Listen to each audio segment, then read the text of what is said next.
Hi all, I'm Ranjana from Ravi.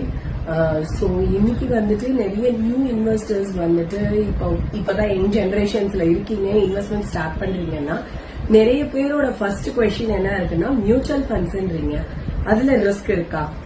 Because normally வந்துட்டு mutual ஃபண்ட்ஸ்க்கு ad வரும்போதே அந்த ஸ்டாச்சுரி வேர்ட்ஸ் எல்லாமே சொல்லுவாங்க, mutual funds investments are subjected to market ரிஸ்க்னு சொல்லிட்டு. சோ இந்த மார்க்கெட் ரிஸ்க்ன்றது மியூச்சுவல் ஃபண்டுக்கு மட்டும் கிடையாது, நிறைய நம்ம பண்ற எல்லா இன்வெஸ்ட்மெண்ட் செக்டர்லயும் ரிஸ்க் இருக்கு. பட் என்னன்னா மியூச்சுவல் ஃபண்ட்ல ஆக்சுவல்ஸ் என்னவோ அதை சொல்றாங்க. ஃபார் எக்ஸாம்பிள், ஒரு கஸ்டமர் வந்துட்டு ஒரு பிக்ஸட் டெபாசிட் ஓபன் பண்றாரு, இன்னைக்கு ஒரு 9% இன்ட்ரெஸ்ட்ல வந்துட்டு கொடுக்கறாருன்னு வச்சுக்கோங்களேன். ஒரு சீனியர் சிட்டிசன் ஒரு 3 years டவுன் த லைன் இதே 9% கிடைக்குமானா கிடைக்கிறதுக்கு சான்சஸ் ரொம்ப ரொம்ப கம்மி. பிகாஸ் அதுலயுமே எப்படி உங்களுக்கு ரீஇன்வெஸ்ட்மெண்ட் ரிஸ்க் இருக்கும், மியூச்சுவல் ஃபண்ட்ஸ்ல உங்களுக்கு வந்துட்டு ரிஸ்க்ன்றது பாத்தீங்கன்னா வாலட்டிலிட்டி தான் இருக்குமே தவிர ரிஸ்க்ன்றது எப்ப வரும்னா, ஃபார் எக்ஸாம்பிள் நீங்க வந்து ஒரு இன்வெஸ்ட்மெண்ட் நீங்க பண்றீங்க, ஒரு 5 lakhs இன்வெஸ்ட் பண்றீங்க, ஒரு டைம் பீரியட் ஆஃப் 5 yearsல கரெக்டான ஃபண்டை சூஸ் பண்ணி பண்ணும்போது உங்களுக்கு எந்த ரிஸ்க்கும் இல்லை. ஏன்னா இந்த 5 lakhsன்றது பாத்தீங்கன்னா நல்ல மார்க்கெட் டவுன்ல 4 lakhs வரைக்கும் வர்றதுக்கான வாய்ப்பு இருக்கு.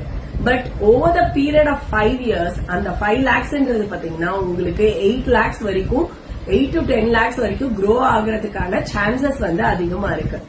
சோ மியூச்சுவல் ஃபண்ட்ஸ்ல ரிஸ்க்ன்றதை விட வாலட்டிலிட்டி இருக்கும், அதாவது ஏற்ற இறக்கம் இருக்கும். இப்ப நீங்க ஒரு லேண்ட்ல எப்படி லேண்ட்ல நம்ம சொல்ல முடியாது இல்லையா, பிக்சடா இந்த அமௌண்ட் தான் இருக்கும். கோல்ட்லயும் நம்ம வந்து பிக்சடா இது வந்து ஏறிட்டே தான் இருக்கும், இறங்காதுன்றது சொல்ல முடியாது.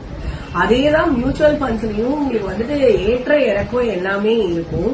ஆனா அந்த லாங் டேர்ம்ல பண்ணும்போது நீங்க வந்து ஆவரேஜ் ரிட்டர்ன்ஸ் நீங்க எடுத்துக்கலாம். ஒரு 5 lakhs இன்வெஸ்ட் பண்ணிருக்கீங்க, ஒரு டைம் பீரியட் கரெக்டா ஒரு 3 years to 5 years நீங்க டைம் பீரியட் கொடுக்குறீங்கன்னும் போது கண்டிப்பா உங்களுக்கு வந்துட்டு ரிஸ்க்ன்றது அதுல அசோசியேட் ஆகி இருக்காது. சோ இதுதான் மியூச்சுவல் ஃபண்ட்ல ரிஸ்க் வந்துட்டு இந்த மாதிரி தான் வந்துட்டு இருக்கு.